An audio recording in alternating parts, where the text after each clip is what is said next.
What's going on, guys? Welcome back to the channel. Today we're going to be checking out the Secret Armed Police defending UK nukes. I came across this and I was intrigued by not only the secretive aspect of this, but also the fact that the police are actually armed. This is something that I've learned in the past, that British police generally aren't armed. Right. But obviously it does make sense that there has to be police somewhere that are armed. Like special units. Right, in case it's needed. But I'm guessing basically the ones that aren't armed are the people that are probably like patrolling the streets and whatnot.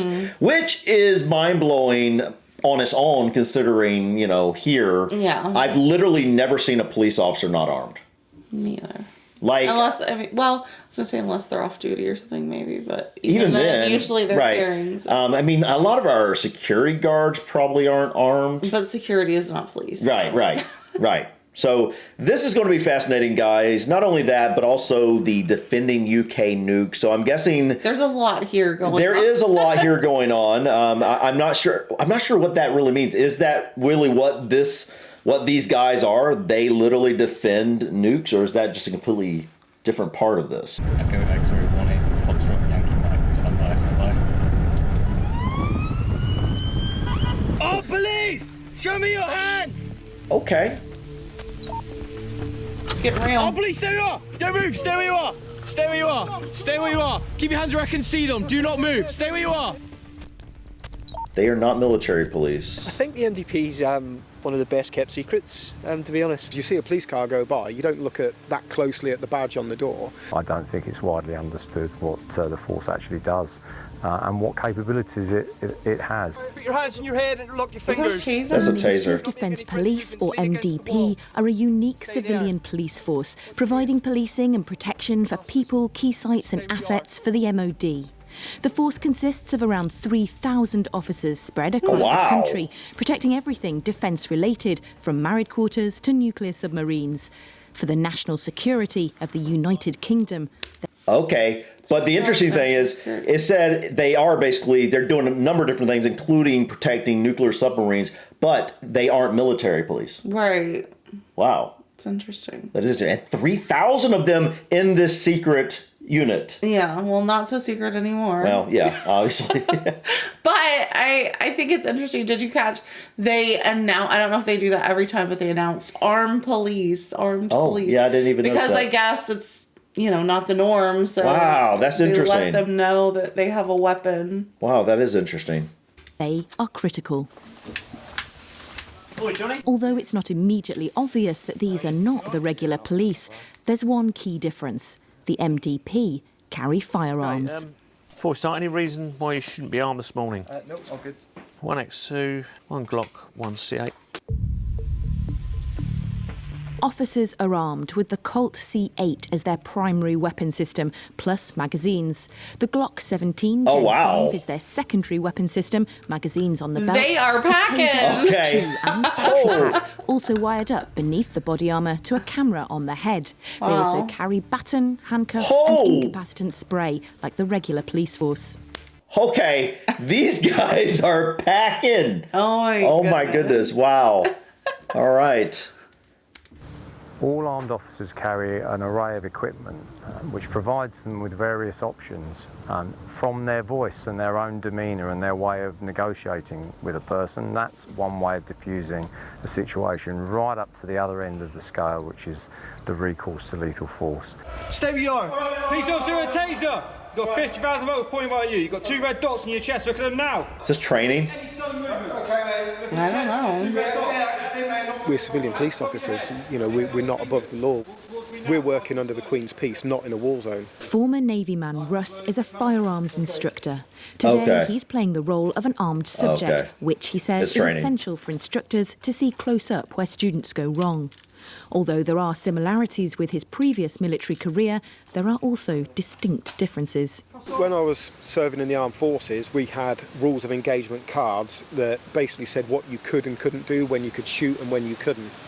When I joined the MDP, the decision to fire or not was down to the police officer on the ground. And if you can imagine, the police officer, whether they decide to shoot or not in that split second, will be pulled over by a court or whatever for however long it takes. If we think it's necessary to fire a shot, we fire one shot, we reassess. If the threat's still there and the shot's still justified, have a follow-up shot. You in the room! Come to the door! As soon as the threat is neutralised, and we're happy that everyone's safe, the threat no longer exists, then we become the carers.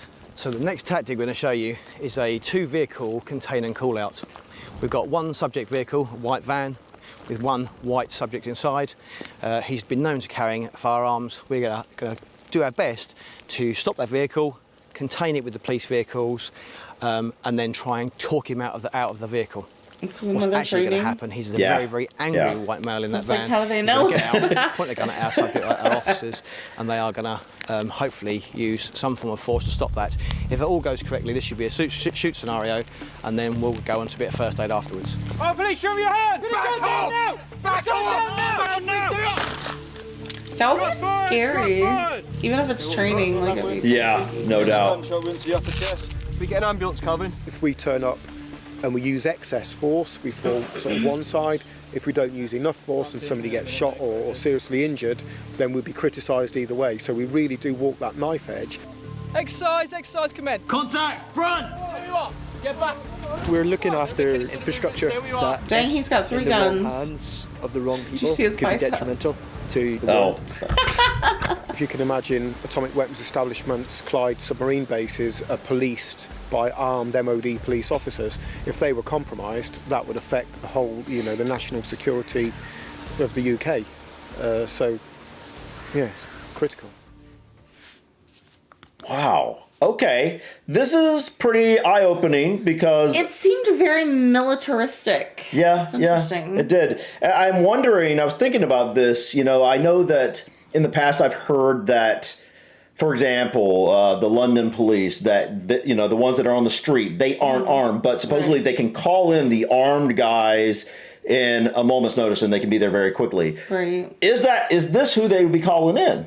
I don't know. Because I understand there's probably more than one unit that has access to the reason I say that is because there's 3,000 of these guys. True. That's a lot. That's a big force. That's a big force for a secretive armed, police operation. Force. Right. So I don't think it probably is. I think this is something completely different. But it's interesting how it's not just the nukes. It's obviously so many different scenarios. And as we were seeing, it's like anytime there's some sort of I don't know, lack of a better word, dangerous person or whatnot. We saw the examples in the training there of the guy in the van and then the guy over there that was in the building in there.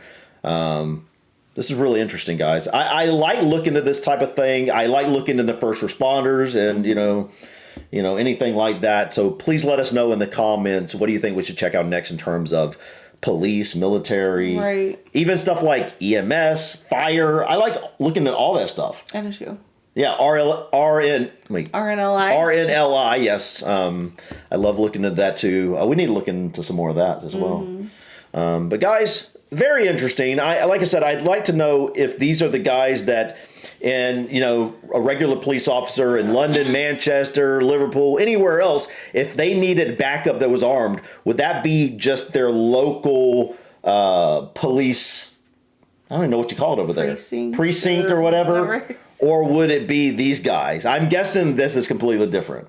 Also, I wonder how much training they have to go through versus regular police that don't carry weapons. Oh, I'm sure probably ton. Much more extensive. I've heard even just regular police officers and just the traffic cops and whatever, they have to go through a lot more training than they do here in the U.S. Yeah, for sure. So I'm guessing this would be a much bigger step. They'd probably go through immense training for it. But guys, I think that's it for today. Thank you so much for stopping by. Please click that like button. Feel free to drop your comments or suggestions about this video or others. And don't forget to subscribe to continue to follow us on our journey. Until next time, peace. Bye.